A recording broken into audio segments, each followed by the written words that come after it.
নমস্কাৰ বন্ধুসকল, আজিৰ এই ভিডিঅ'টোত সদ্যঘোষিত অসম চৰকাৰৰ আত্মনিৰ্ভৰ আঁচনিৰ কমপ্লিট প্ৰচেছ আবেদনৰ কমপ্লিট প্ৰক্ৰিয়া এই ভিডিঅ'টোত দেখুওৱা হৈছে। গতিকে যদি ভিডিঅ'টো ভাল পায় তেন্তে অনুগ্ৰহ কৰি লাইক এটা কৰিব আৰু অনাগত দিনবোৰত এই ধৰণৰ ভিডিঅ' পাবলৈ চেনেলটো ছাবস্ক্ৰাইব কৰি ল'ব।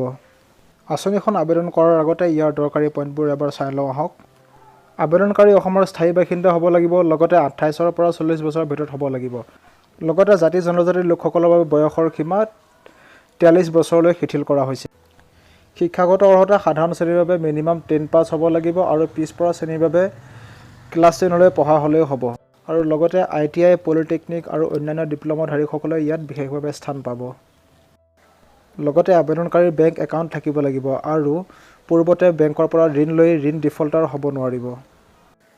পিছত একেটা পৰিয়ালৰে এজনতকৈ অধিক লোকে আবেদন কৰিব নোৱাৰিব আৰু আবেদনকাৰীৰ এমপ্লয়মেণ্ট এক্সচেঞ্জত নাম ৰেজিষ্টাৰ হৈ থকা হ'ব লাগিব।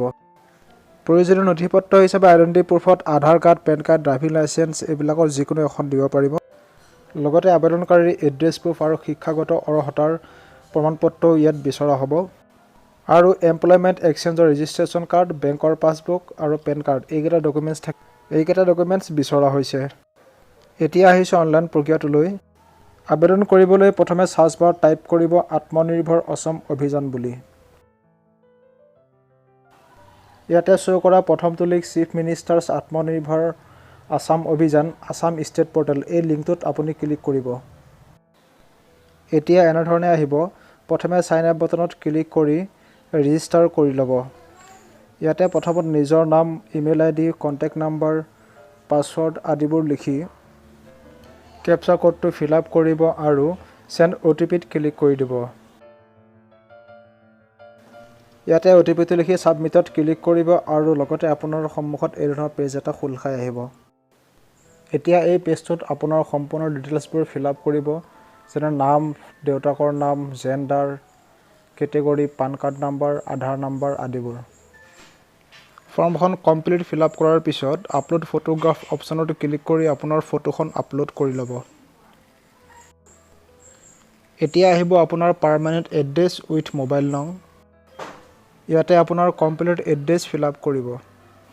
পিছত হায়েষ্ট কোৱালিফিকেশ্যন ডিটেইলছবোৰ ফিল আপ কৰিব।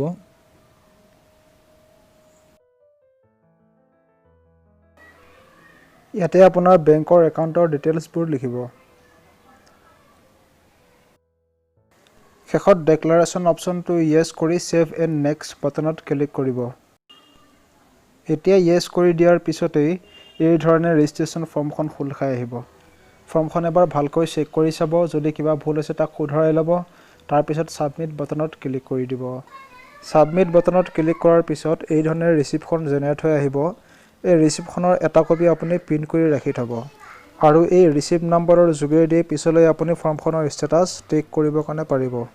ইমানখিনিয়ে আছিল এইটো ভিডিঅ'ত। যদি ভিডিঅ'টো ভাল পাইছে তেন্তে লাইক এটা কৰিব আৰু পিছলৈ এই ধৰণৰ ভিডিঅ' পাবলৈ অনুগ্ৰহ কৰি চেনেলটো ছাবস্ক্ৰাইব কৰি ল'ব। ধন্যবাদ। জয় আই অসম।